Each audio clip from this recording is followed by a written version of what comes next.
and welcome to the Football Hipsters podcast. It's the English Breakfast edition, your weekly fix of English football from the Premier League and beyond. Yes, ladies and gentlemen, that includes the EFL as well, because there is a league underneath the Premier League.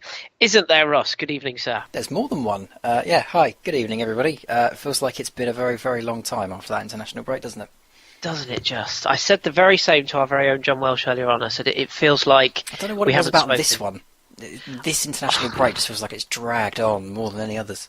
I think it's because obviously both you and I live in England, and the coverage of England was painful at times in the media. So maybe that's what it was. But yeah, it did feel long, didn't it? It did feel long. So isn't this the last one before the new year, or have we got another one? I think we've got one more because if memory serves me right. Southampton have got 3 more league games. I think Charlie Austin said in his interview today after that there's another international break, so I think there's got one more. Oh, God. Okay, well, sorry, we sold you the dream, listeners, and then we took it away. But nevertheless, I'm sure we'll find some specials for you to fill your next interlull. But in the meantime, let's get on with this weekend then, Ross, because we have got our football back. And it was quite a busy weekend, wasn't it? So we'll start, as we always do in the Premier League. And I want to start at the top and work our way down this week. And I want to start with Manchester City and Everton. I'm going to ask you a blunt question straight away. 1-1 draw, City missing 2 penalties. Were they unlucky, or have they been found out in recent weeks? Well, I think that draw was all of their own making, because the 2 penalties were awful. You know, I could have got a hand to those, and I'm an awful goalkeeper. I wear glasses, I have to take them off when I play football, so that kind of sums up how bad those 2 penalties were, especially from players of that quality. That game, I think they were quite unlucky, but against Tottenham, I mean, Tottenham did very, very well against them and completely deserved their points. I can't think of who it was now that's held them before now, but teams are slowly starting to put a bit more pressure on them and aren't as afraid of them as they were at the start. I mean, you know, I've been on this pod and said that Man City have bored me, and thankfully they're now becoming far more interesting to watch because it's no longer a guarantee they're going to win. Celtic with the 3-3, Tottenham with the win, now we've got Everton getting a point. They are not so much... I don't want to say they look weaker now, but they do look like they're facing stiffer competition, I think is the best way to put it. You know, teams are coming there and saying that they're not going to let them, you know, walk all over them like Sunderland did in the opening game, and some other teams did in the first couple of weeks. It seems like teams are now kind of putting their chins up and saying, "All right, come and have a go." And that's for me at least, as a neutral, I think that's far better for the league and for the title race. It's opened up a heck of a lot more than it was a couple of weeks ago when we were thinking that Man City were going to absolutely walk away with it. So I'm not sure if it's fitness. I'm not sure if it's just the case of Pep still getting his ideas across, or whether it's just a rough run of games for them. But it certainly seems to have changed just a little bit. I feel sorry for the players, was Guardiola's comment after the game. I feel upset for the players. So, interesting. Almost passing the buck slightly, dare I say it there? Sort of, maybe. Yeah, give us your thoughts, listeners. But what about Everton, then, Ross? Because I think a lot of people fancied them to take something from this game. It was billed up as the Master meets the, or, you know, like the Jedi meets the Padawan, I suppose, like the Koeman Guardiola thing, wasn't it? Like the whole one works for the other, one brought. Mates, etc. Yeah, it was. I think only the Pep Jose thing was more sickening a few weeks ago. But do you feel like Koeman's sort of had his number, or? I mean, it's hard to say Everton were just lucky, but they did get quite heavily battered in this game, and they had a goalkeeper you weren't particularly chuffed with at your own club. Oh, I still hate him. Thank. I still think he's crap. But nevertheless, he had one of those days, didn't he? Oh, yeah. But I should say on Stecklenburg, it's not just me being pissy with the fact he's now gone to Everton with Koeman. I think you can ask any Fulham fan, Monaco fan or Southampton fan from the past 4 seasons, and they'll all tell you that what he's doing at Everton at the moment is a minor miracle. No, I think Everton gave them a really good game. I think they set up appropriately, they defended well, they understood they weren't going to be able to keep the ball forever, but it was about doing something when you had it. And Man City, I don't think Man City were brilliant up front. You know, I think Everton still managed to restrict them to some chances that Pep would have thought were a bit scrappy, you know, by his standards. So very impressive performance from a defensive standpoint from Everton, and they will be disappointed to have conceded the goal. At the same time, I think it's difficult to say that they were unlucky because it was Man City's horrendous penalties. It was just a case of two awful penalties, and if one of those goes in, then the dynamic of the post-mortem on this game completely changes, and Everton lose, Man City wins, suddenly the points gap opens up again, etc. So, it's just a case of those two penalties. They were so poor quality, and it's very, very surprising that it was, but one of those goes in, and our conversation changes completely. Yeah, it's definitely one of those games that I think overall Everton will be happy with the point. I suppose that goes without saying. And 2 missed penalties for City, I mean that's bizarre. As you say, has to be said, Stecklenburg had his day, and Phil Jagielka guilty of giving away both penalties. Quite an odd. And still had a fantastic game, Jagielka. Yeah, strange, still isn't it? One of the best defenders on the pitch. Funny how these things work out, but nevertheless, a point apiece. Not ideal for City, but Everton will be delighted. We're going to move on then. We'll move on to what is technically Man City's biggest next challenge, which just so happens to be the team I support, and that will be Arsenal, of course. Now, I was there yesterday at the Emirates in an executive box, no less, Ross. I have to say, not paid for by the Football Hipsters towers. No, this was indeed towers. Well, box. This was indeed a gift from a close friend for myself and a group of like-minded individuals, but I'm kind of pass it over to you because you had some questions for me more than anything else about this game, didn't you?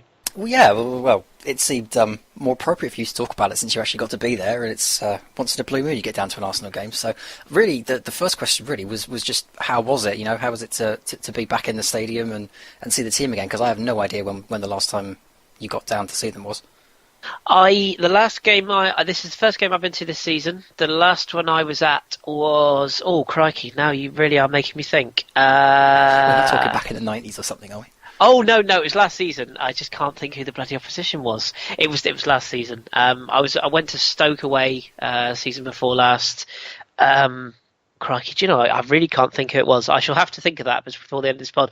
But to answer your question, let's get to the nitty gritty. It was good. It was really, really good. The atmosphere, I have to say, I think you hit the nail on the head pre-season when you said about Arsenal fans. Obviously we're all aware of the sort of infighting pre-season and the Wenger in and out sort of people and the split in the divide and split of the fan base on social media, etc. I have to say, in the stadium, you don't really sense it.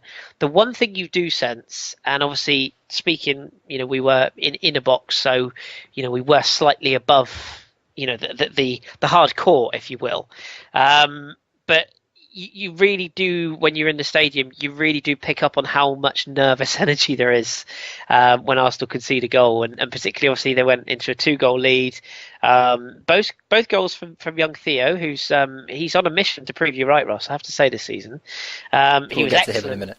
Yeah, he was excellent throughout, despite the missed chances as well as the 2 goals. The second one in particular, a lovely piece of skill to get it out of his feet and finish. And Arsenal were cruising at 2-0, and the atmosphere was buoyant, and it was a real sort of party feel, and everybody was up. And as soon as Swansea got that goal, albeit through a Granit Xhaka error and a very tidy finish from Sigurdsson, has to be said, the atmosphere just changed. You could audibly hear the groans and moans. And I wouldn't say it's a sense of self-entitlement in the crowd, but there is very much we've paid the money, entertain us, and it's very much an atmosphere that is buoyant by the way Arsenal are playing, but nevertheless, you always get that feeling that they're just sort of one bad decision from a player or bad decision from the manager away from going off again. And even at 3-2, I mean, obviously when we had the Xhaka sending off, it was a really sort of nervous energy in that stadium. And I wanted to ask you, obviously, benefit of seeing the highlights back, which I've also done. There's a couple of things I want to pick out. Mesut Ozil's goal, seeing it live was a thing of beauty. What was your sort of thoughts as that was hoiked to the back post from Alexis and Mesut lined up? I think TV doesn't do it justice, because I think considering how close he is to the goal, I think a lot of people will see it and go, a player of Mesut Ozil's quality should be finishing that anyway. But, even I remember one of the most iconic goals I can ever remember seeing as a human being, I don't know what I was about to say as a kid because it was only a couple of seasons ago, was Van Persie, his volley, where it fell over the shoulder and he cracked it in the near post. It reminded me a lot of that, but obviously because it's so much closer to the net, I think that the TV replays don't really do it justice. But like you say, I imagine if you saw it live, it's just one of those moments where you thought, well, that's kind of maybe gone a little bit further. He's got to do something special here, and then he pulls out that kind of volley. It's a special goal, and I just don't think that the way it's going to be represented on TV is exactly going to do it the justice it deserves. That's very, very true. And I must say, in the stadium, as you would know, being at games as well, I mean, it really was. When you're there, you can really appreciate it. It was an absolutely stunning goal. Really, really was. The technique to watch it over the shoulder and to hit it that well, it was very, very, very good, and superb to get that goal. And at that stage, obviously, everything was happy. The game changed a little bit on the sending off. Your thoughts from a neutral perspective? Didn't look like a red to me. Definitely a booking because it's very cynical, but you see worse than that at that kind of stage in the game, and it's still a yellow because it's still one of those professional fouls to break up the play. I think Xhaka has been hard done by there, but I also think it's a good lesson for him because we all know that he's got a very bad reputation with red cards. I think that's 8 or something now in the last couple of seasons, which is a silly record, really. Hopefully, it's a lesson that he has to be a bit more cautious, and maybe that's what Arsene Wenger's been telling him for so long, and maybe he's now got proof of it. But to me, it looked like a yellow. But I'm hoping that if anything can be drawn from it, it's a good lesson for Xhaka, because I don't think that will be upheld if Arsenal decide to challenge it. No, I think that's it is very, very strange. We've had a few sendings off this weekend that we'll come to in a minute that were most bizarre. But overall, pleased with the performance. Arsenal are grinding out results right now, and they're looking impressive doing it, I must admit. And there was a few things I noticed. I can confirm Alex Iwobi in the flesh is a lot bigger than he looks on TV. I can confirm that. He is a unit, by the way. I can also confirm Santi Cazorla drives a very small Nissan car. Of course he does. Absolutely, and he is a joy to watch, by the way. Absolute joy of a footballer. And Theo Walcott, do you want to have a couple of words for him? Because you have long been a fan, and he had a mixed bag of a day, didn't he? Well, I think he had a great day. I think it was just unfortunate that he's still got that little bit of Theo from past few seasons in him, where even when his confidence is up, for some reason he just inexplicably misses chances that he should be putting away. I do love Theo. I've always had a soft spot for him. I think that the criticism he's got from Arsenal fans is fair, but I think the problem with Walcott from day one was that Arsene Wenger tried to make him something that he wasn't. I always thought he was better through the middle, trying to score goals rather than trying to set them up. I remember we went to the World Cup and David Beckham was trying to teach him how to cross properly, and even he couldn't do it. So I've always thought Walcott was just better through the front, and I think a season that he's having so far, the spell he had last season as well, where he went on a goal-scoring run, I think proves it. If he'd just been played through the middle and got his chances up front, who knows what kind of player we could be dealing with now. But I've always kept faith in Theo. Maybe that's just because I'm a Southampton fan, and you always like to see the kids that we bring through do well. But the criticism he's received for his attitude has been fully deserved over the past few seasons. But it's not like I can take credit for still backing him now. It's down to his attitude change and getting his head down and working. But I just lament how good he could have been if he'd been played through the middle a bit more regularly. Interesting interview with him recently where he said that he's channeled anger into his performances this season, and he's playing with more of a fire and more of an aggression, almost makes himself angry to get the best out of himself. I thought that was very interesting, because when you see him play in the flesh, he does look a lot more sprightly, and he looks a lot more driven, and just in his body language, he looks like he wants to get involved. He's certainly not hiding this season so far. So as with Theo, always it's the case. It's that consistency, isn't it? It's finding that consistency and doing it on a regular basis at this level. So we shall keep a close eye. But yeah, overall, I was impressed. I had a lovely day, and I will hope to be going back. Met some lovely people, and yeah, it's a good day. It's a very good day, and hopefully it continues. Hopefully we brought them some good luck. But I can also tell you, the last time I went to a game was actually an away game. It was West Brom. It was longer ago than I thought. It was the 29th of November 2014. Well, what a game to have gone to. It was a 1-0 win, a Danny Welbeck goal. So there you go. But yeah, longer ago than I thought. So it wasn't last season at all. I was telling you lies. I must also ask, though, before we leave this game, Swansea. I know Yes. I know you're a big fan of Bob Bradley, or at least you're a big fan of what he could be doing in the Premier League now he's here. How did we find him Yes. on his opening day? Do you know what? I was impressed. I was impressed, and something that hasn't really been highlighted by the English media. I know, shock.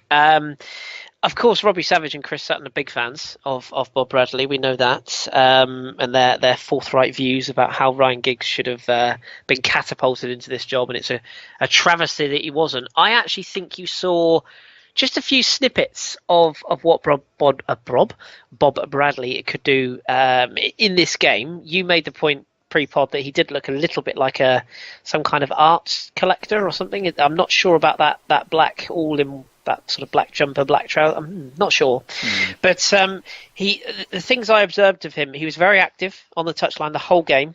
Never sat down. Was always encouraging the team.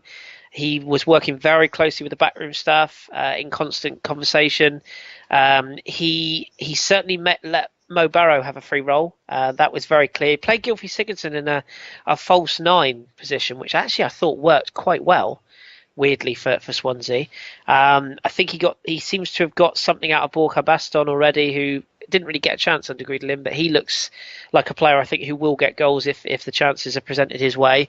And something that I really liked, which this is what a lot of people won't notice, and the English media have not picked up on, when he was at Le Havre, which was the team he was at last year for France in Ligue 2, he actually played a fairly expansive style of football. It was quite attacking, it was quite open, and I think a lot of people just think that he's going to play like he did when he was the US men's national coach manager, where it was all, very stodgy, very kind of, long ball football, very defensive and very, very organised. I think with Swansea, I think he's actually gonna try and, I think he'll try and stop them from being beaten easily, which he definitely did yesterday. But there were signs for me, some of the movement, some of the positions. He was very bold with his changes. Even at 2-1 and 3-2 down, he was very bold with his changes, and I think he'll do all right. I really do. That said, I don't think Swansea were terrible under Guidelin. I just got the feeling that it had gone a bit stale. That he almost didn't really want to be there, and it just had the sort of feel of an end of term thing for him, didn't it? I think so. I completely agree on Bradley going forward. I think he's going to be a very good fit for Swansea. The only thing that really surprised me about I'm doing it now as well. The Bob Bradley thing was the bigotry that came out from the English media, because a foreign manager like Mauricio Pochettino comes in and it's all, well, he can't speak English. How is he going to make this Southampton team work? And then an English-speaking American coach comes in and it's all, well, he doesn't play European football. How is he going to make it work in the Premier League? And it's just like, give him a chance. He's been successful for a couple of clubs now and a national team. I was very, very impressed with the way the US played against us in the World Cup of 2010. Absolutely, and that's the most I've ever seen of him. But it was very impressive to watch, and they stifled us very, very well back in 2010. And they were one of the best teams at that World Cup. So there seems to be a certain level of bigotry about Bradley, and is he going to be able to fit into the Premier League style, and blah blah blah blah. Just give him time. I think he's going to be a very good fit for Swansea, and for a style they could be a much better fit than Ryan Giggs would have been. Yep, couldn't agree more. And a word for the Swansea fans, exceptional throughout. Created a really good atmosphere. They've got some really good travelling support, and they were excellent throughout. And I totally agree. I think Bradley will do good things there. I hope he does, because at the risk of being a bit, as you know, Ross, I like a bit of MLS, and I like what America as a country is trying to do for football, for soccer. And I think it would be a real breath of fresh air if an American coach can succeed over here. I think it might open doors for other coaches to try their hand in this country, and I'm all power to him. All power to him. And I don't know if you saw the quotes from Ryan Giggs this week, where he apparently turned it down because the club didn't match his ambition. It smells a bit of something that Bulls do, I think, personally. Yeah, unfortunately for Ryan Giggs, he's too used to being in the Man United setup, and not every club's going to work like Man United, I'm afraid. So got to take a gamble, Ryan. Yeah, absolutely. There's plenty of lower league jobs. I'm sure you could pick out a few clubs that could do with... Shrewsbury's going. Why not go to Shrewsbury? There you go. There you are, Ryan. There you go. Anyway, we'll move on, because I'm sure people don't want to just hear about Arsenal and Swansea. So we will move on. Let's have a look at some of the other teams that are sort of in and around the top end. We'll look at Tottenham next. I don't want to focus too heavily on the game, because by all accounts it sounded like Tottenham were largely, well, from what I could see in the highlights, Tottenham were largely on top away at West Brom. West Brom actually taking the lead. Nasser Chadli, I mean, you could have put money on that, couldn't you, scoring against his former club, and Dele Alli poking Spurs level with a minute to go, which over the grand scheme of things, I think Spurs deserved probably the win, really, but they took the point from it.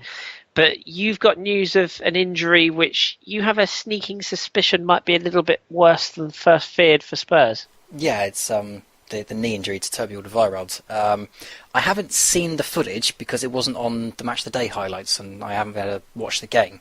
But to me, it sounds like one of those very innocuous, landed awkwardly on a leg, knee buckled, tried to walk it off but couldn't. He's apparently gone down in a lot of pain, been stretchered off. I don't want to, be a doomsayer. I don't want to say that it's going to be a 6-7 month long injury, but to me, it sounds like one of those awkward, innocuous ones that you think, now you'll be all right, and then suddenly it's much longer than you think. I remember it with Jay Rodriguez a couple of seasons ago against Man City. I remember it with Fraser Forster 2 seasons ago now. You were saying to me pre-pod about Danny Welbeck's current injury. It just feels like one of those ones that is going to be quite a long injury, and if it turns out to be more than a couple of weeks/months, then that could be a huge miss for Tottenham. I think it's like you say that with the Kane injury already, and with the it's not just the injury to the player itself; it's the partnership, isn't it? It's that breaking up the partnership. And who's in behind? Is it Wimmer behind? Kevin, yeah, I think it probably is. I think he's probably the next in line to start, and I haven't seen much of him. I'm not even sure how good a defender he is because I've barely seen him. So it's a big blow, and I honestly think Alderweireld is one of, if not the best centre backs in the league, up there with Koscielny and Van Dijk. So it's a massive blow if it's any longer than a couple of weeks. You make a good point, actually, because Alderweireld and Vertonghen are the first two, and Wimmer is really the only backup centre-back they've got. They've got the young lad Carter Vickers, who's an 18-year-old American lad who's very untried, and the rest they've got is fullbacks, Trippier, Davis, Kyle Walker and Danny Rose. They don't have any other recognised centre-backs, so you would know, but I imagine Victor Wanyama would be the next logical switch. I suppose so, but he's not got the football brain for it, I think I've said it on this podcast before. He needs someone beside him that's a bit smarter and that can see him going and thinks, right, if he misses it, then I've got it covered. And I think he'd be far too reckless at centre-back, but he's probably... Eric Dyer, actually. I was going to say Eric Dyer. Yeah, that's the only one I can think of, but we've seen him play centre-back before now, and he's not looked as comfortable there. He seems a bit susceptible there. So it's a dangerous position to lose a player for anyone, but I think for Tottenham, to lose a player of that quality as well, I think that's a very cautious injury to keep an eye on. Agree. And third 1-1 draw in a row for West Brom. Functional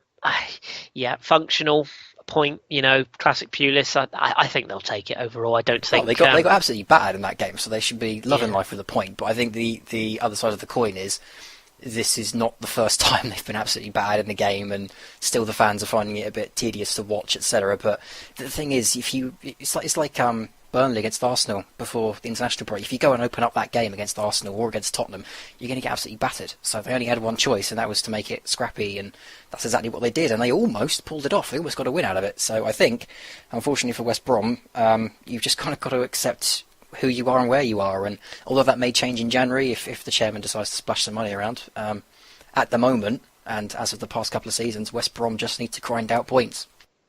Yeah, they're very odd team to read, West Brom. 1 minute you sort of look at them and go, they're awful, and next minute you go, yeah, I can see why they'd stay up. So yeah, the Pulis train rolls on. I'm never convinced he's happy, Tony, never convinces me. But nevertheless, let's look at another team. I just briefly want to give Bournemouth some love. I don't want to go into this game in too much depth, and it's nothing against Cherries fans, because Bournemouth are a wonderful club, and this was a magnificent performance and a 6-1 victory over Hull. I just want to... ever Premier League win for Bournemouth. Not saying much because they've only been in it for 2 seasons, but still a hell of a result. Yeah, absolutely. I just want to touch briefly on both sides in this game, and as you say, Bournemouth fantastic. Some love for them maybe, but also Terry Phelan. Mike Phelan, thank you. Terry Phelan used to play, didn't he? Crikey, for Man City. Mike Phelan confirmed as manager. 6-1 defeat. It's sod's law, isn't it? I suppose. But do you think 2 questions really? Bournemouth, are they for you comfortable survivors again this season, or are they going to struggle? And on the flip side, do you think we're starting to see the Hull we expected to see, in the most recent weeks, because their form has taken an alarming dip. Yeah, I think this is the Hull we'll see for the rest of the year, unless they can spend money in January. My understanding of the whole situation with Phelan was that he was only signed a new deal if the ownership situation was clarified, and apparently the idea is that the club is still up for sale and they hope to have it concluded quite quickly, so Phelan decided to sign the deal. If they've got new owners in January, they might be able to spend and try and get themselves out of it, but I've seen better clubs spend a lot more wisely than Hull may do in January and still go down. So I'm still worried for Hull. I still think they're probably the odds-on favourite, along with maybe Sunderland, to go down. But I think with Mike Phelan in charge, they can make a better fist of it than they would with anyone else. As for Bournemouth, I said at the start of the year that I was worried they may go down this year, but they've made a very good start. I don't want to say they're going to be completely safe, because they are still a much smaller club than the teams around them, but they do have very good players. They've got their own Jermaine Defoe in Wilson. Jack Wilshere, I think, is going to be a better signing throughout the season than he has been so far. So I don't fear for Bournemouth anymore. I think they've quelled any doubts I may have had, and if I was to predict my bottom three, Bournemouth would be nowhere near it. I'd be inclined to agree with you. I think that's exactly right, bang on, and fairly confident Bournemouth will be all right. And as you say, Hull, you do worry for them a little bit. They did look very, very badly open yesterday, but we'll see. Briefly, Chelsea and Leicester, 3-0 victory for Chelsea. Chelsea slowly sort of grinding back into some form. A lot of talk around Antonio Conte's future. Not sure I buy into the rumours personally, but... Oh no, just betting odds. And why does anyone take betting odds seriously? That's just the markets reacting to how the pundits are going, And I've never understood managerial odds. They don't excite me or interest me. No, it does seem like an odd one. A goal for Victor Moses in that game as well, should be noted, who's indeed still alive and still a Chelsea player. So he'll be delighted with that. Also Hazard and Costa on the score sheet. Just a quick word for Leicester.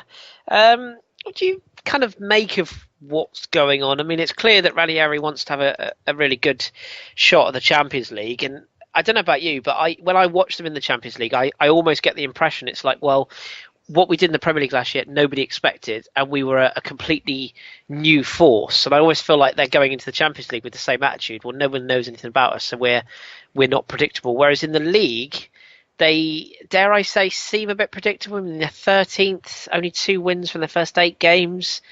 I mean, could we even see a Blackburn Rovers circa 96 where they win a championship and then the very next season they're in danger of drifting down to the relegation sort of fight, or are they too good for that, do you think? Well, no one's too good to go down. If you're crap, then you'll be punished. I think Leroy Fair said the same thing about Swansea this week. They're too good to go down, and the amount of clubs I've seen that have said, "Oh, we're too good to go down," and they still go down. No, that's a silly trope. Leicester, I don't worry for Leicester in terms of relegation, but I do think the season they're about to have is going to underscore just how incredible last season was. I was reading a stat on Twitter earlier that said, as of tomorrow, I think, it's a month to the day since Riyad Mahrez last found Jamie Vardy with a pass in the Premier League, which is an unthinkable stat after last season. That's an incredible stat, by the way, isn't it? Wow. It is. It's crazy to think about when you compare it to last season and the position they were in and the results they were getting. It's obvious to say it now, but Kante, what a miss he is. Daniel Amartey has not filled his shoes at all. The Leicester I saw against Southampton a couple of weeks back was very lethargic. I agree with you. They seem to be seeing the Champions League as a free swing, which is exactly what they should be doing. They've earned their chance there and they deserve to go out and give it a go. But the more concerning thing at the moment, I think, for Leicester fans will not exactly be how they do this season, because I think there's still enough about them to stay up. But I think the concerning thing will be that you can clearly see this is a team that is not going to be as good as it was last year, and the bubble is about to, if not already, burst. And the real concern will be what happens next summer. I think that will be the real concern for Leicester fans. Will Vardy still want to be there? Will Mahrez still want to be there? Questions for later, but you're getting the answers now as the weeks go by, and I'm cautious not so much for the season, but for the summer. Will Ranieri, of course, still want to be there. I mean, I'm not suggesting he'd walk out on them, but there must be only so much he can look at and think, yeah, I can, there must come a point where he goes, I've achieved all I can achieve here. And, Well, it should there have been must last be season. Yeah, Because he wasn't going to get any better than that, but I think at the No. same time, it's one of those stories that you want to be involved in the final step of it, which is the Champions League. And again, it's a free swing for Leicester, so why not take it? And I'm glad they are, and I'm glad they're taking it more seriously than perhaps they are the league. But yeah, I just worry about the summer, not so much the season. But what they do now is going to have ramifications on August next year, and that's what worries me for Leicester. Yeah, no, some fair points there, but nevertheless, a good result for Chelsea, who, as we say, for now at least, are back on track. Now, the final club I want to speak about was obviously the final club on the Saturday. Now, full credit to Mark Hughes and Stoke, who finally got a home victory this season, and I think it was a pretty well merited 2-0 victory over over Sunderland. Joe Allen at the double. He's found a bit of a purple patch. It must be the hair, but he's having a jolly old time, and a thoroughly deserved victory for Stoke in this game. But I want to talk about Sunderland. I mean, what is going on with Sunderland? I listened to 606, which for our overseas viewers or listeners might not know is a phone-in show here in the UK where fans of clubs can phone in and talk to Ian Wright and a few others, notably on Robbie Savage on a Saturday. And there was a Sunderland fan who just rang in and he said he'd rather watch lawn bowls than Sunderland at the moment. And he said he made this point that they constantly seem to just be in a whirlwind of change the manager, change the players, rinse, repeat, and just keep doing the same thing. It's constant failure, constant disappointment, constant sort of breed of new lease of life, just about survive, and then it goes back to where it was before. Now, appreciate they've lost Sam Allardyce, and how he must regret leaving now, given what's happened to him. But David Moyes, I mean, what do you think? It doesn't seem like a good fit to me. He's playing a 4-5-1. He's got a load of ex-United players there. They just strike me as an absolute mess. They're bottom of the table, -9 goal difference, 2 points on the board. What do you make of them right now? Well, I think they're relegation fodder. And I don't think that's because particularly of David Moyes. I think he's a good manager. If he'd gone to maybe a West Brom or maybe even a Stoke, Newcastle was touted last season when they had their managerial troubles. If he'd gone to somewhere mid-table-ish, I don't think we'd have a problem with David Moyes. But I think his problem is that he himself is used to playing a bit more expansive football with Sociedad, with Man United, with Everton, and Sunderland are just not in that mould. They also seem to be a club to me. You can go through the list of thousands of Premier League clubs that have gone through it as well, but you look at last season at Aston Villa, you think of Wigan, you think of Fulham, you think of Blackburn, clubs that just started to stutter, just started to fall down the league a bit, and then suddenly they were doing, as Sky Sports love to say, they were doing laps of honours every season just for staying up, and then eventually they got caught. West Ham as well. When they had their managerial problems, probably about 8 years ago now, but clubs go through this. They get sucked into the bottom. Suddenly the players aren't good enough. That it's not coming together. They get relegated. They come back up the year after, or maybe even the year after that with a better team, and it refreshes them. So it's a long, hard season, and I don't want to say. I'll preface this as a Southampton fan as well, because I think if you've been in the Premier League for years and years, and if you're a fan that's been in it for years and years, and you've been winning cups and challenging for European places, then the Premier League's great for you. But for the smaller clubs that are only going to be in it to be in it, I think there's a great deal of lost magic about the Premier League for those kinds of clubs. And for a while in our first couple of seasons back in the Premier League, I remember being in League One and looking up at the Premier League and thinking, I can't wait to be back there. I can't wait to be playing Arsenal, Man City, etc. And then you get back there and you realise it's not all it's cracked up to be. And that the Championship can be a lot of fun for a club like Sunderland. For as miserable as they are at the moment, if they go down, which we think they will, considering the depth of talent in the squad and how they've been going the past few seasons, the Championship is a great place for Premier League clubs and Premier League fans that are just tired of seeing their club get battered week in, week out. And I think Aston Villa are finding it now. I know they've had their problems, but they're a lot more entertaining to watch than they were last year. Newcastle for sure are, Norwich are, Burnley were last season. If Sunderland go down, which we think they will, it's a great chance for Sunderland to restart. It's a painful season. I'm not going to shy away from that, but there should be a part of Sunderland fans that should say, right, we've been doing this for a long time now. Let's make a fist of it. But if we go down, let's make the best of it. Yeah, it just seems like, again, a club that are just almost have the feel of like a Villa and a Newcastle of recent seasons, where you just looked at them and you went, yeah, they are, as you exactly say, cannon fodder, and almost seemingly heading sleepwalking into inevitable relegation. But It's kind of like one of those moments in one of those overly dramatic American TV series where there's someone dying on the bed and they're talking about how death's going to be a great release, etc.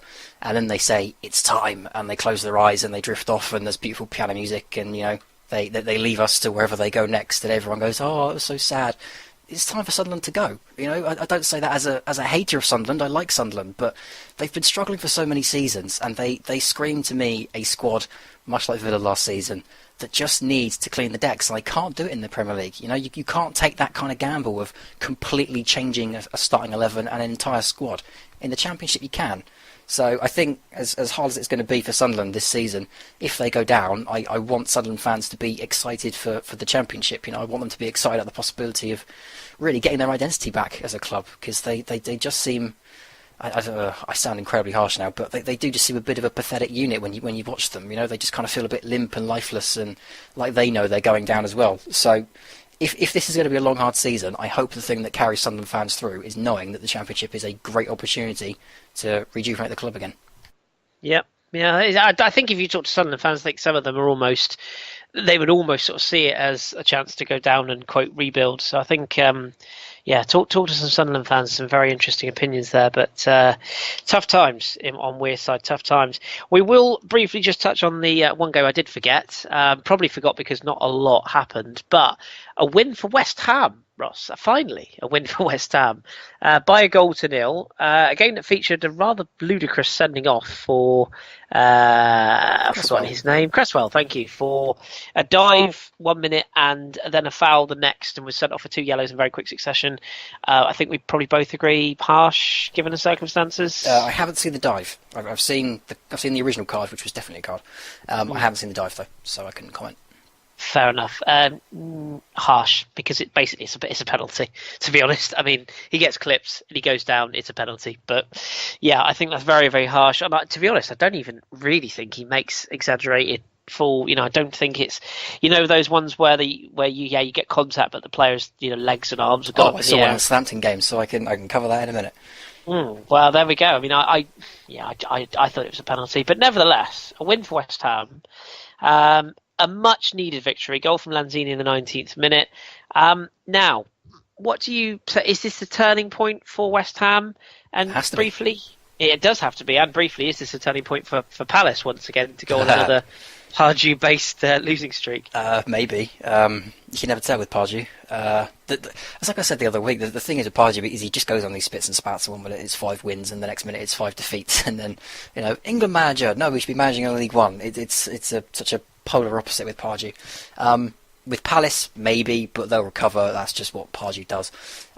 West Ham, they have no other option but to channel this into a positive energy. I don't know who they've got coming up, but I hope for their sake it's someone nice and simple. I think it'd be a good chance now to get on a little mini run and just get them up the division. But if they've now got Cities and Arsenals and Chelseas and whatever else coming up, and they start losing some big points, then maybe they start sinking in, and you get to about mid-November, early December, and suddenly they're still in it, and moods change, etc. But no, I think they don't have any excuses now, regardless of what their run is coming up. They have got to channel this, because they really can't afford to wait much longer. No, definitely needs must for the Hammers, and as you say, it's all about how they take this on. We will look, of course, at the other fixtures they've got coming up in a minute. Right, let's have a quick look at Sunday's action then. Very, very briefly, let's gloss over Middlesbrough 0, Watford 1. Good result for Watford. I haven't seen it yet, but I gather Holobas's goal was quite tasty. And in his post-match interview, he said, "You need to watch me more often because I have the ability to do this." Love that quote. And it's just Middlesbrough I want to touch on briefly, because both you and I said in the pre-season pod that we had our concerns that maybe, I think you in particular were saying that they brought in a lot of big names as maybe a little bit over the top, but names, let's put it that way. It seems to be going a bit sour. And Karanka's quote, I don't know if you heard this after the game, was he said, sometimes what you plan just doesn't work. Well, That's fine, Aitor. I get that, but surely it's your job to overcome those problems, is it not? Yes, it is. But the thing with Karanka is that he is much like Pep and Pochettino. He has a style. He's going to stick to it. I remember when Bournemouth came up last season. I know we weren't doing podcasts then, but I thought to myself when Bournemouth came up, that's great, but Eddie Howe has to adjust because Eddie Howe is the same way. He's got a set style, a set way of playing, and he won't change it. And it worked very well in the Championship. It took them up, etc. But he had to change it if he wanted to stay in the Premier League, which thankfully he did. He made them a bit tougher to beat, put a bit more emphasis on defending, and it worked for them. Karanka doesn't strike me as the kind of manager that's going to do that. If he does, then maybe they got a chance. I still don't think that Middlesbrough back line is all that great. I still think they're a bit of a glass cannon.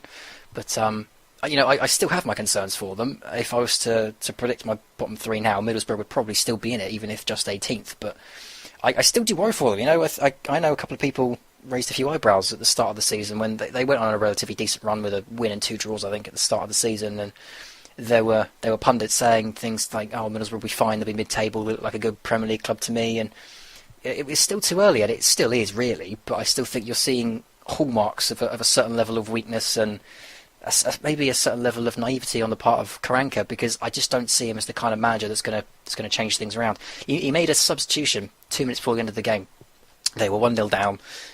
2 minutes before the end of the game, he brought on Jordan Rhodes. 2 minutes before the end, and Jordan Rhodes has been absolutely on fire in the Football League the past couple of seasons. The incredible amount of goals he's managed to score, and you bring him on with 2 minutes to go against Watford. It just seems like he's too stubborn to adapt his style to give him a bit more of a fighting chance. But I hope I'm wrong. I'd love to see Middlesbrough stay up, but for me, like I say, I still think they're a bit of a glass cannon, and I still think they've got a long season ahead. Tend to agree. Yeah, it's I suppose one of those it can easily change around in a drop of a heartbeat. Is that even an expression? Drop of a heartbeat. Drop of a heartbeat. I meant to say blink of an eye. I don't know where I got drop of a heart. I've just created a new saying there. That's full hipster. Let's see you try and drop a heartbeat. Yeah, let's move on quickly from that. Oh dear. I've only been doing this for like 4 or 5 years now. Goodness me. Anyway, AC Jimbo ain't got nothing on me, I tell you.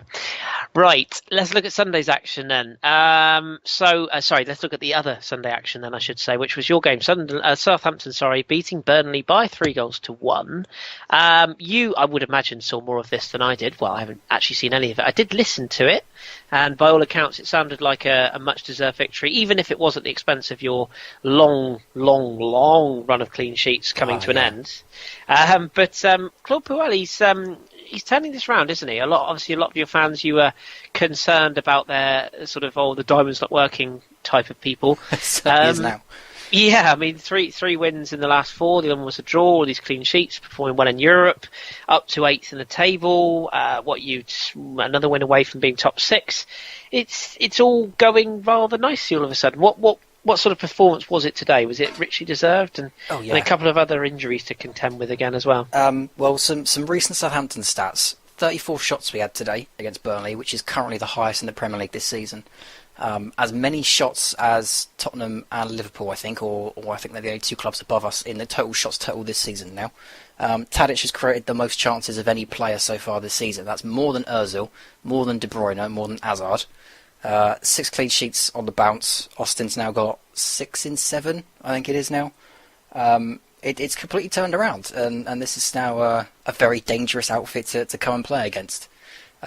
Today it was a bit of a flat first half, and I was more concerned for Burnley than I was for anyone else. I thought Burnley looked very disorganised, which is really surprising for me, because one of the reasons I said they'd be alright this season was because Sean Dyche really does organise his teams very well, and he would have had the experience of playing in the Premier League before now, but they looked a bit shoddy today, and I hope he can address that.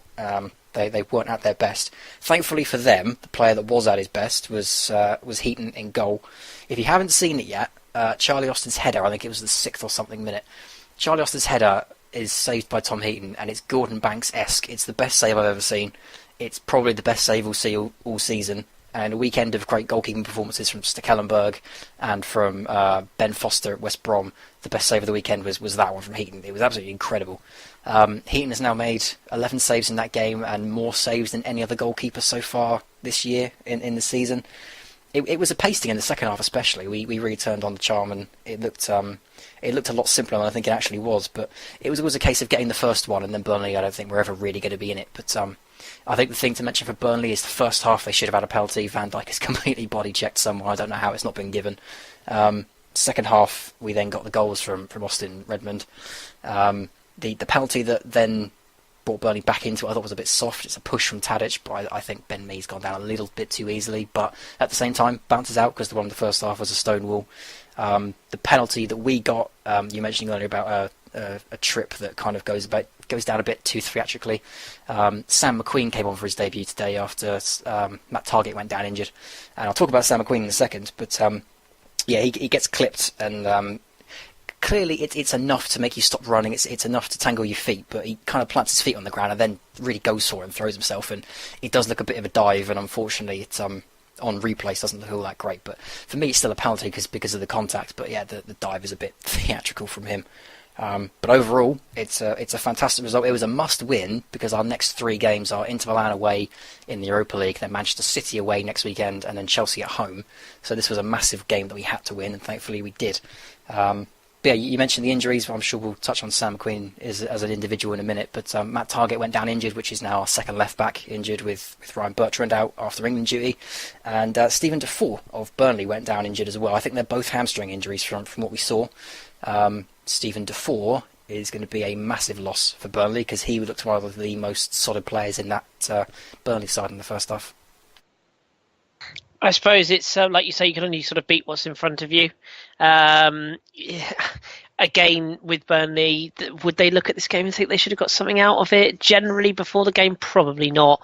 It's the home games that's going to keep them in the league, isn't it? With that home performance and that tight, compact style. So, yeah, not a huge blot for them. I wouldn't suggest. I may be wrong, but I don't think Sean Dyche would have seen this as a must-win game. So I think he'll be disappointed with how shoddy they were. Yes, there were times where they were stepping out of the lines too early, creating too much space for us. Maybe that was just Tadic and Redmond pulling them around, but from a Sean Dyche team that a couple of weeks ago was doing really well against Arsenal. They looked brilliant against Arsenal and against Liverpool. Let's not forget they got the win over Liverpool. The organisation they had in those 2 games was completely vacant, especially in the second half. Yeah, we're one to watch, and as sort of gripping as the title race is, the relegation fight is seemingly going to be amongst quite a few clubs as well. So we will definitely keep our eyes across all of the action, as you would expect, of course, on this podcast. But Sam McQueen, before we leave this, yes. I think it's only fair that we tell listeners who he is because he is apparently the next world's greatest left back from Southampton. The media hype will be all around him because he had a very good game today against Burnley. The thing that I want to put out about Sam McQueen is very good player, very strong, very quick, a lot smarter than perhaps people give him credit for when they watch him play. But he's normally played as a left midfielder, and I think I've said on this pod before now, back when I first started in January, that the players that come through our academy have to learn more than one position. Now his normal position is left midfield or attacking left midfield, normally seen in a front 3. But because we had wing-back concerns, and because we were on 4 or 5 different fronts this season, when Puel came in, the first thing he did was move him to left-back and gave him pre-season there, and he looked quite impressive. So obviously with Bertrand now out and with Targett down today, it was his chance to make his debut and come in. So yes, he was very good today, very, very comfortable, looked very impressive and picked out some really good crosses as well. But he's now going to get a run of games against probably at least Milan and City. Yes, he was impressive today. Yes, he deserves the plaudits. But I don't want people to start thinking that Sam McQueen is going to be the next best thing, because I think he may be found out a bit more against City and Milan as the games go by. Because Burnley today were not exactly the greatest opposition for him. So I have high hopes for him. I don't want to quell him. But let's see how he goes this week. Let's talk about him next week. Fair point. Yeah, fair point. Just sort of keep the feet on the ground, as it were, and don't get too much ahead of ourselves. But nevertheless, good luck to him. Another one off the production line. They just keep coming, don't they? We should look at the table, and then we'll just briefly touch on a game which is going to be played after we've recorded this, between two clubs that wear red, apparently. But let's have a look at where the standings are in the Premier League. Then just briefly run through. So Manchester City are still top, but joint top now with Arsenal, both on 19 points. City ahead, obviously, on goal difference. We've also got Spurs just a point behind in third on 18, Liverpool 16, Chelsea 16 and fifth as well, Everton up to 6 and 15, and then Manchester United, Southampton, Palace and Watford make up the top 10. Down at the bottom, Sunderland, as we said, rooted 2 points. Swansea, Stoke are the other two representatives in the relegation zone. Middlesbrough dropping same points as Stoke, 17th. Hull, West Ham, Burnley up to 14th, and Leicester, last season champions, 13, West Brom 12th, and Bournemouth 11th, reading up the table. Not to interrupt, but I've just remembered a fantastic stat about Sunderland. Go for it. Newcastle have been in the Championship for 3 months now, but their last Premier League win was much sooner than Sunderland's last Premier League win. Jeez, there's another superb stat. That is... Yeah, that says it all, kind of sums doesn't it? them up. And I still feel really harsh about what I said earlier, but when you read off stats like those, I still can't apologise for it. So. I don't think you'll find too many genuine Sunderland fans disagreeing with your sentiments, if I'm honest. If you are a Sunderland fan and you disagree with us, let us know. We'll let you have your say. Right, so we should, before we move on to our EFL roundup for the week, we should touch on the Red Monday, as it's been dubbed. Another crazy marketing line. It's Mourinho versus Klopp. It's Anfield. It's Anfield nights under the floodlights, all that jazz. It's Liverpool, Manchester United, and all that goes with it. Probably, arguably, still the biggest derby in English football. Some people will say, others won't. What's your thoughts on it? Which way do you think it's going to go? And more importantly, do you foresee it being a spectacle, or do you think it's two clubs that will cancel each other out? If I was going to put a bet on it, I think I'd go Liverpool. I'd probably go 2-1, 3-2, something like that. I think it will be relatively tight, but I still think personally that the gung-ho Liverpool approach may just see themselves through against Man United. As for the Red Monday stuff, I just couldn't give us something or other. You know, it's just Sky pushing it again, and I don't know what it is, but this season in particular, I'm getting real sick of Sky and the way they just seem to market everything, you know, and this Red Monday thing, it just does not appeal to me. It so puts me off watching that game. But yeah, if I was a betting man, I would go Liverpool myself. I tend to agree. I think there's a lot of talk about who's it bigger for, Mourinho or Klopp. I tend to think it's a bigger game for Mourinho, because I think another defeat for United after the run that they had, that poor run, didn't they? And they got back on form with the Leicester game, and I still think they're yet to convince. And I think, the Klopp bandwagon, they're in form, Liverpool, aren't they? That's the thing. And I think it's just, I think the first goal in this game is going to be so important, because if Liverpool get it with the crowd behind them under the lights, I think they could go on and turn United over fairly comfortably. But I think if United get it under that Mourinho style of, setting up hard to beat and getting a goal and hitting on the counter, I think could end up being a long night for Klopp's men. So it'll be interesting. And if you aren't aware, you can watch the game on Sky if you're in England. I believe it's an 8 p.m. kickoff tomorrow night. So yes, we'll maybe touch on it next week when we know the result. But by then, of course, it'll be old news. So we'll see what we can do. Anyway, let's move on then, Ross. Should we have a look at the fixtures for next week before we dip into the lower leagues? Next week we have Bournemouth Spurs, is your 12:30 game next Saturday. Arsenal Middlesbrough, Burnley Everton, Hull City Stoke City, Leicester City Crystal Palace, Swansea City Watford, West Ham Sunderland. Crikey, that's a big one. Liverpool West Brom is your evening game. Manchester City Southampton. Oh, tasty, Ross. That's on the Sunday, as is Chelsea versus Manchester United. Ooh, that could be a bit spicy, couldn't it?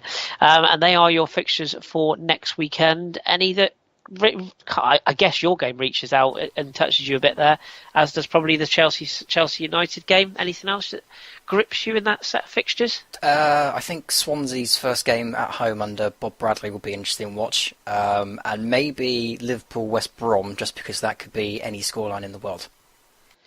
Yes, I tend to agree. I can sort of... Do you know what? It's funny, actually. They marketed the West Ham Palace game on BT Sport. Did you see the marketing ploy? No, I haven't. They basically said this. Yep. this is a game that always guarantees goals and tons of action. It was like 1-0, and it was the most dreadful game ever. It wasn't the best. So that just goes to show you can't always believe the stats reading into games. But yeah, nevertheless, such is life, and it wasn't the best of games. But anyway, we'll move on. Right, this is the part of the show where I hand over to you, Ross, before we finish with questions, because we're going to delve into the Football League, the Championship, the League One and League Two as well. Plenty to cover, I'm sure, over this weekend. So what's been going on? Well, we're going to start in League Two, as we always do. Difficult to know which one to start with in League Two, but I suppose it's got to be the Dockyard Derby, if you can call it that. Plymouth 2, Portsmouth 2. Portsmouth thought they'd won it. 86th minute they scored, and then Plymouth bundled one in 89th minute, which I found very funny, and I'm sure your neck of the woods absolutely loved as well. But fascinating game of football between Plymouth and Portsmouth. I think they're two very, very good League Two sides. But it's a shame that not one of them could come out with the win, because that would have been big for both sides if one of them had been able to win and one of them had actually lost. But a point, I suppose, that's kind of fair game. Outside of that game, Doncaster Rovers. I'm still very, very sceptical on Doncaster Rovers, because I'm not a big fan of what's his name? Ferguson, son of Sir Alex. Darren, that's his name. Yeah, I'm still not a fan of Darren Ferguson, but his Doncaster side now up to second. Seems to be going quite well this season. They got a 1-0 win over Colchester. Grimsby Town, who have a special place in my heart because of Football Manager of all things, they're doing very, very well, and this weekend they got another very good win, 1-0 away to Cambridge. Exeter City, I think they're now off the bottom, with a 4-1 away win at Barnet. Hopefully that's a good turnaround for them. And the other big one from League Two was Carlisle United, who went down to 10 men on the 56th minute against Hartlepool. Of course, going into the weekend, Carlisle was still unbeaten, 6 wins and 6 draws, or 5 wins and 7 draws, I should say. And they ended up winning that 3-2, which is a fantastic result and a brilliant game of football. As always, I watched Soccer Saturday on a Saturday, and Jeff Sterling's face was a picture, which is always good fun, as much as I love that man. So that's the main headlines from League Two. Outside of that, actually, Lake Orient, who we've mentioned a couple of times now because of their new manager, whose name escapes me, but Italian manager, hasn't coached for about 4 or 5 years now. Former Fiorentina manager, among other things. Lost 2-1 to Luton Town. So tough start he's had so far, but I'm sceptical of that appointment, but I'm still fascinated by it. So Leyton Orient are one to keep an eye on if you're interested in League Two. In League One, one of the biggest results I think was results and moments was Charlton 3, Coventry City 0. Fantastic result for Charlton. They needed to turn things around after a very, very bumpy start to the season. The other reason this game stands out, I don't know if you heard this, Kris, but about 4 minutes into the game, the game had to be stopped because fans from both sections, Charlton and Coventry, staged a protest where they threw thousands of plastic pigs onto the pitch to protest against their ownerships. I thought it was real pigs, so I'm really pleased to hear it was because all I heard was just pigs, and I had visions of like Figo in the new camp and all that again. So yeah, no, unfortunately, it was 3,000 plastic pigs. But there you go. Bizarre story. I can't imagine what it would have been like to have actually been there. Shout out to the fans that were sat on that weird Charlton Athletics sofa that sits by the side of the pitch. Can't imagine what their view was when they saw 1,000 pigs flying over their heads. But yeah, that's a brilliant story from League One. Hopefully it makes the point, because both of those clubs do not have the best ownership. So brilliant story, but a serious point behind it. Moving away from them, Sheffield United 4-0 winners of Port Vale, another big win for them. Suddenly they look like real genuine contenders to the promotion places. Rochdale 2-0 win over local rivals Bury. I think that's about 7 miles apart, so that's a massive derby and a very good win for Rochdale. Bradford City had the only unbeaten streak in League One, and the week I put a bet on them is the week they lose. Last minute goal from Chris Maguire for Oxford United. It put paid to Bradford City's fantastic start to the season, which I think was 6 draws and 6 wins, which was fantastic for a club their size. Milton Keynes Dons still struggling back in League One. Scunthorpe beat them 2-1 this weekend, and Walsall, who have a place in my heart now after all the sales they made, 3-2 winners over Shrewsbury Town, who are without a manager after Mickey Mellon left to go and join National League side Tranmere Rovers. So, like I say, there is a job going at Shrewsbury Town if you're interested, Kris. Outside of that, the other big results, Bristol Rovers 2-1 over Gillingham, a fantastic turnaround for Bristol Rovers, who just cannot stop picking up points at the moment, and a good turnaround for Bolton Wanderers as well. They haven't been brilliant the past couple of weeks, but 2-0 winners over Oldham. A double from Zach Clough, who I still rate very highly, but needs to start start finding the back of the net more, especially at League One level. So into the Championship, which, as we all know, is my baby. Friday night we had 2 games. We had Cardiff City beating Bristol City 2-1. Unfortunately, because of a train delay, I wasn't able to get back and watch these games, so I have no idea how impressive Neil Warnock's first game in charge of Cardiff was, but thankfully they're on TV next week, so I'll get the chance there. Nottingham Forest ran out 3-1 winners over Birmingham as well, which I think is a hugely surprising result considering how well they've been doing recently, but still Nottingham Forest can't keep a clean sheet. Even when they're winning, they still have to concede. Barnsley versus Fulham was our goal fest this weekend, 2-2 by half-time I think, and then Fulham came back to win that 4-2, so great result for Fulham, bit more concerning for Barnsley because they start to slide down the table now. But very good for Fulham. They needed to arrest the slump, and they certainly did. Brighton Hove Albion 2-2 with Preston North End. Last minute equaliser from Mackie Enoch from Preston. Derby County have a new man in charge. I say new man, I mean old man, because that's Steve McLaren. He's now back at Derby County. I don't think he was actually in charge of this one, because he was up in the stands, unless that's just what he does normally. I can't remember if he's the guy that does that. But, he does. Yeah, that might very well have been in charge then. But I think it was Chris Powell's pick. I could be wrong. But yeah, they ran out 1-0 winners over Leeds United. I was unfortunate enough to watch that game. Wasn't the prettiest game of football, but still a very good result for Derby. Hopefully it can turn the tables for them, and hopefully now Steve McLaren's back, they can start shaking things up and change things around. Although it's shocking that he's back there. I think it was Darren Bent that came out in the media and said the players didn't understand why he was back because he left on such bad terms. It was only 14 months ago. So he's got a very big job on his hands, perhaps bigger than when he first went in. But good result for them early doors. Norwich and Newcastle both carry on winning, 3-1 winners, both against Norwich against Rotherham and Newcastle against Brentford, both 3-1 results. Keeps Norwich top, Newcastle in second. Like I say on the pod we did during the international break, I think it's just a straight shooting match between them. Completely depends on who's going to blink first. And Aston Villa. Aston Villa now have a new man in charge, Steve Bruce, of course.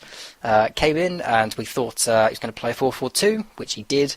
We thought they were going to be harder to beat, which they were. We thought they were going to get off to a winning start against the Wolverhampton Wanderers side that are kind of stuttering. A bit of pressure now on Walter Zenga, but they only managed a draw, which is their 8th, 9th of the season now.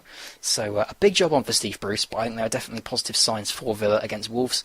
The only other game from this weekend was Huddersfield Town hosting Sheffield Wednesday. Of course, Huddersfield have been on an incredible start to the season, fantastic role. This was the first time I actually got down to sit and watch them for 90 minutes, and I was very impressed by them. But unfortunately for them, they lost it 1-0 to Sheffield Wednesday. Good penalty from Fernando Forestieri, who was desperately in need of that goal. Moves Sheffield Wednesday back up towards the promotion picture, which they really needed to do after their shaky start. But bitter defeat for Huddersfield. So that's not an easy one to take. Does put them joint second on 25 points, but after that fantastic start, that kind of result does start to question whether this is now the beginning of a bit of a slide. But there you go. You are now caught up with Leagues 2, 1 and the Championship. Hopefully you guys are enjoying the Championship as much as I am, because this table is looking very, very juicy. Splendid, and thorough as ever. We always get some good feedback on the Championship, Ross, and of course, if people do want to listen to your sort of thoughts on the season prior to this weekend, we did, of course, do a special, didn't we, a few weeks ago? Well, 10 days or so ago, which you can still listen to in our archives, SoundCloud and YouTube and iTunes and all the usual places. Outdated the day after, of course, because of the managerial changes, but there you go, yes. That's the Championship for you. And I do apologise to the Football Ramble crew for just stealing their catchphrase of all the usual places. I'll have to come up with my own punchy one. Sorry, guys. Two observations. Steve Bruce is now slim. This is very odd. I can't get used to it. It's very strange. And the Shrewsbury job, I'm sure Shrewsbury is a lovely place. I'm not knocking it one bit, but as you know, Ross, I'm masterminding my own Sunday League club's rise to top of the table. So I'm busy. Sorry, you can't afford me, Shrewsbury, unless it's a very, very good offer and you provide free hair care products. It'll be hard to get me away from my mighty Pirates. So, soz. Right, okay, so that is where we are in the Championship. Have we got any fixtures that leap off the page for you to look at next week, by any chance? We've actually got midweek fixtures this week as well. So midweek should be interesting. Obviously, we've got European football as well, but if you're not in for your European football, there should be some good fixtures in midweek. I'm looking through now. Barnsley Newcastle could be tasty because Barnsley need to arrest their little slump. Brentford were not as bad, or are not as bad as they were against Newcastle, and I'd like to think they'll give Derby a very good game in midweek. Fulham versus Norwich, actually, that one leaps out at me. Fulham, like I said, that 4-2 win is a great turnaround for them after a couple of wobbly results, and Norwich still going strong at the top. So other fixtures, perhaps Cardiff versus Sheffield on Wednesday, Preston versus Huddersfield as well. And then the Friday game, which will no doubt be on TV, is Burton versus Birmingham, which I don't think is going to be a barnstormer, but certainly will be interesting if you haven't seen Birmingham City play yet, because I think they are every neutral's favourite in the Championship. Bit of a dark horse, Birmingham, aren't they? But Gary Rowett's very, very highly regarded as well, isn't he? So, well, of course, it's going back to his old club as well. That's why it's a TV game. See, so there you go. These things. That's what it is. So we will, of course, keep our eye on the midweek and weekend action, and we'll, of course, be back this time next week to cover it. But before we go, we will answer a couple of questions which we've had sent in from our lovely listeners this week, Ross. We've got four and a bit questions. I think it's 4 and a bit. First one comes from our good friend, the Piggy Man, Pigman J. Hankenstein. He wants to say, Howard Webb tugging on the shirt in the box, not enough contact to warrant a penalty. Wasn't that good a ref, was he? I didn't see these comments, so maybe did you see these, Ross? I can only assume it was one of the live games on BT. It must have been a BT game. I can't think of which one though. I would assume it was the West Ham Palace game. I would assume. But anyway, if that was indeed what he said, and I have no reason to doubt our good friend Pigment, that's a very odd comment, isn't it? Yeah, especially from one of our best referees. Yeah, no. Pulling in the box is pulling in the box, regardless of whether it's shirt, arm, leg, ear, whatever it might be, If it's stopping a player running on and getting a good header on a ball or a good contact or making a tackle or whatever, then it's a foul, it's obstruction. So, yeah, that's a bizarre comment. Very bizarre, very bizarre. Right, back interest there, Pigman. Where did you hear these comments? We'll look into those. I could only assume it's BT Sports. I think he works for them at the moment. So, another question here from our friend Numa. I always get her surname wrong. Mabandla. There we go. Got it right at the end. Number wants to ask, can the likes of Tottenham, Liverpool and Manchester City maintain this high pressing game for the entire season? Good question, that. Well, Tottenham did last season, didn't they? Up until the last 5 weeks. I think the question for Tottenham will now be, after the Euros as well, can they maintain it? And they've done pretty well so far, no defeats so far, so... I have no reason to doubt that Man City will be in and around. I think their problem at the moment is perhaps just a bit of squad rotation. I don't see a lot of it at the moment from Pep. But Liverpool, I think Liverpool's style is a bit different because Tottenham, I don't want to go into the in-depth tactical analysis of Pochettino's way of playing, but he seems to have like zones, like squares around players, and you have to be able to track in certain areas. You look at Harry Kane, he has to chase back, but it's only up to like the halfway line, and if it goes across the halfway line, then he can stop and catch his breath, and then someone else takes over. With Klopp, it's everyone's running all the time. It's everyone on everyone. I think that takes a lot more out of you than Pochettino's style or Pep's, where they have these periods of 5 minutes where they just keep the ball and they just probe and try and find space and move people around, and you don't have to be blistering everywhere around the pitch. You just have to be moving, So I think Liverpool are the only real concern, but at the same time, it's difficult to really analyse them at the moment because it's still a team in transition. It's still Klopp's first full season, his first time to fully mould his Liverpool team. So maybe there's more to it than we think. But I certainly think that for Tottenham and City, yeah, they can carry it on for the whole season. I think they're tactically set up different than Liverpool are, but Liverpool and their Gegen pressing, I think, is the only one that concerns me out of those three. Yeah, injuries, of course, plays a big part as well, doesn't it? Who's second string? We saw that with Man City yesterday. Defensively seems to be their Achilles heel. So it's all very well pressing, but have you got the right players to do the pressing game, I suppose, is another good question. But thank you for that number. Good question. Cheeky man, Ellis Mel, a good friend of mine, he sneaked 3 questions into one tweet. It's quite impressive, I have to say, Ellis. So we'll try and answer all 3 in one go. So he says, is this the most open season to date? Would you be confident picking a top 4, and has any one team shone for you? I don't think this is the most open season. I think that was probably last year, and then obviously teams just started to fall away as the season went. This season, my top 4, I think I'm relatively comfortable with my top 4: City, Arsenal, Tottenham, and 4th actually is a bit sticky. I think I'd go Liverpool top 4. So I'm not too strained to pick a top four. But I think fourth is a bit wobbly because I think Chelsea could do a lot better than they have done so far, and you can't count out Mourinho's Man United with Ibra and Pogba, etc. So I don't think it's that open. If, in terms of the title race anyway. If you want to talk European places, then yes, I think it's a little bit more open. But the title, I think, is Man City's to lose. I still think that.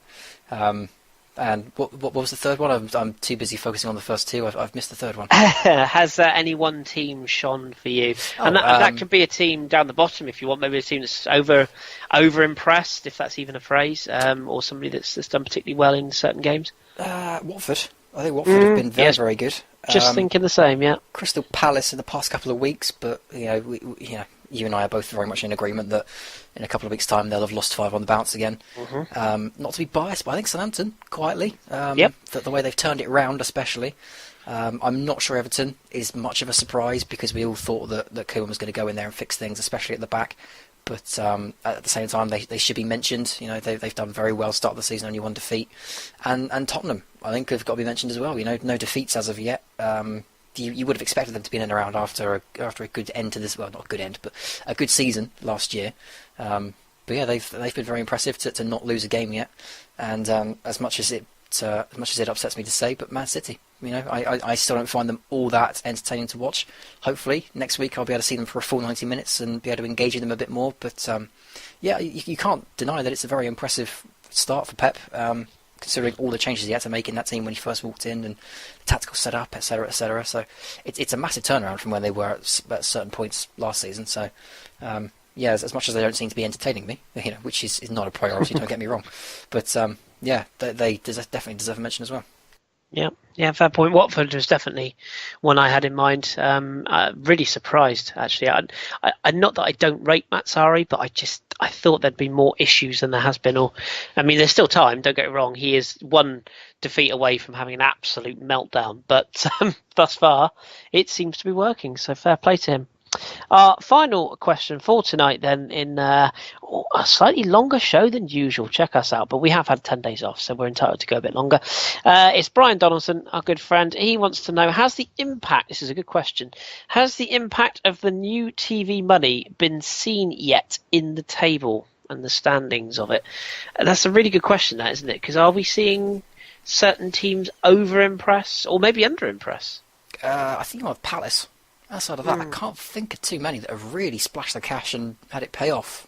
You could say Man City, but they're always wallowing in money like yuppie hogs. So I don't think you can include them or Liverpool in either of those. Everton, maybe, but 30 million on Balassi is probably because of the TV money. But I don't think they've been that good. I think Palace are the only ones that really spring out at me because when through the summer when there was rumours of 33 million on Batshuayi and 32 for Benteke. I think everyone just kind of sat and went, Palace are spending 32 million on Benteke? Just one of those moments where it kind of struck you how much money is now in this division with this new TV deal. Outside of that, I can't think of too many that have spent the money and really impressed. Could you not argue that maybe Arsenal have been one of the better spenders? If you look at again, I'm biased, of course, but when you look at the impact that, when I look at particularly Mustafi has made, who was that's people don't forget is a 20+ million pound signing. Xhaka taking away, despite yesterday, has been quietly impressive. He was a very big money signing. Do you think there's maybe an argument that Arsenal have spent their TV money rather well, despite what everyone thought at the start of the summer? Can't dismiss Rob Holding either. Absolutely, he's been fantastic in the opening couple of games. I think they're a fair shout. I just think I think the issue people would take with that if we started saying that Arsenal spent their money well. Is that Arsenal already have a lot of money. It's just a shame they don't spend it very often. So they've always had the potential to go and put 30 million on Xhaka, or what was it in the end for Mustafi, 25, 30 as well? Oh, I think it was 20. Yeah, it was in the region of about 28. I think with add-ons. Yeah, overall. They're deals that Arsenal could really be doing any season, and they are very good bits of business. But yeah, I think it's I think it's much the same as if I said Leroy Sané and Ilkay Gundogan were very good buys for Man City. I think everyone would go, yeah, but, So, yes, I completely agree. Arsenal's business has been very good, but has it been clever spending of their TV money? I wouldn't say so, because they could have done that without it. Yeah, it's a good question. That it really gets you thinking, doesn't it? And I wonder if maybe we're seeing, if you look at like your favourite, the Championship, if you look at the likes of sort of Norwich and Newcastle up there, the top, the clubs with the largest amount of money coming down. Oh, it should be said that the Burnley were losing out on transfer targets because Championship clubs were willing to pay the players more money. Let's not forget that there's now money flowing into the Championship because of the TV money in the Premier League. Burnley were losing out on top tier targets because they were saying no, Newcastle, Aston Villa, etc. will pay me more money. So yeah, there's loads of money flowing around the top end of the Championship now. There's as you say, big money. So was it Codger went for 12+ million? Yeah, Codger. Well, we broke the Championship transfer record 3 or 4 times this summer. Matt Ritchie as well was in there. Yeah, McCormack a couple of seasons ago. Let's not forget. Yeah. Fulham put 11 million on him.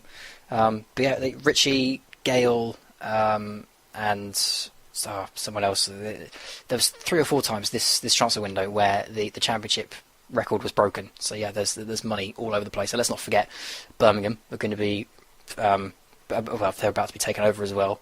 Cardiff is still owned by someone that has an awful lot of money but just doesn't want to put it into the club. There's tons of money floating around. Yeah, it's one of those that it's hard to, I suppose it's hard to judge now, but at the end of the season it'll be interesting to see if the clubs with the money did indeed achieve what they wanted to achieve at the start of the season. That will be the big key thing, and I have a sneaky feeling that at least one of the big spenders will end up at the wrong end of the table. Who is anyone's guess, I guess, but we shall see. All right, okay. I think that'll do us for this week, Ross. We've covered lots. It's nice to have quote unquote in quote marks, I should say, proper football back. But you know my views on international football. So we have our football back. You can follow Ross, of course, at Ross Bramble if you want all Championship goodness, and you can follow myself at AFC Freddy8. You can also follow the podcast at the FH podcast. At the FH Podcast, if I can get our names right, of course. We do also have a website, which we don't plug too often. We've got bits and bobs going on there. We haven't forgotten our good friend Jake Bayliss's blog. We haven't forgotten. It will go up, Jake. We're just all busy people doing like real life jobs, which kind of sucks because it means we can't talk about football 24/7. But your blog will go up soon, so we haven't forgotten you. And as usual, if you want to write for us, if you've got anything you really want to say, something you want to get off your chest, something you want to have a rant about, just drop us a tweet or drop us a line on our email address. You can find us and we'll do our best. But you can check us out, thefootballhipsterspodcast.co.uk, if you want to have a look at our pretty graphics and our pretty website, and of course all the Hipsters Choice and all the various goodies, as well as all of our old podcasts. So do that, and you can subscribe via iTunes, YouTube, and SoundCloud as well, and also a few others. I think Stitcher, as a couple of other podcast apps. Just search for us. If we're not there, tweet us and we'll try and get us on there. Right, okay. Ross, thank you as ever for your company. Much appreciated. You'll be back on Thursday, won't you? Yeah, rumours abound that I may be back on Thursday, yes. You'll be, all being well, joining myself and Mr. Welsh for another action-packed edition of The Satchel, which is our kind of breakdown of the week's Champions League and Europa League games. So we record that late on a Thursday night after the Champions League and European games are finished, or Europa League games are finished, and it is Inter Milan, Southampton. Are you confident? Are you a little bit? It's the most unlikely football hipsters derby, isn't it? Southampton versus Inter. Yes. I'm looking forward to it. I can't wait for the moment that Southampton step onto the field, because I still remember us playing away at Yeovil in League One 5 years ago. So it's going to be a very big moment for every Southampton fan, and players like Jose Font who've been here since League One. Momentous occasion, and I really can't wait for it. It's a shame I couldn't get out there, but it's a long way to travel when you're an ex-student. Absolutely. As for the game, I'm a bit shaky, but as I understand it, Frank de Boer has got his fire extinguisher in hand, tin hat on his head, and he's got a lot of things going on at Inter Milan. I don't think Southampton are really that big of a concern considering what's happening domestically. So there's potential, but I'm still cautious. It's not often we get to go and play Inter Milan, so it's still the name. I think more than anything, it's the name and the stadium still makes me think this could be a pasting. But I'm still happy. I'm still looking forward to it. Yes, and we of course wish you all the very best of luck. I think even myself and John as Inter fans are kind of secretly maybe rooting for you a little bit. I don't know. John might disagree. We'll ask him. Anyway, okay, well, we'll look forward to that. We'll look forward to speaking to you again on Thursday. And as usual, as I said, if you do have any questions, particularly about the Championship, do tweet Ross and do leave us a bit of feedback if you've got anything you want to say, anything you like, anything you don't like. Please be polite because we like to think we're polite here. But do drop us some feedback and we'll do our very best to cater to your every needs because you, the loyal listeners, are what keeps us doing what we do. Right, that will do us then for this week. Thank you very much for tuning in. We appreciate it as always. We have been Kris and Ross. We have been the Football Hipsters podcast. This has been the English Breakfast.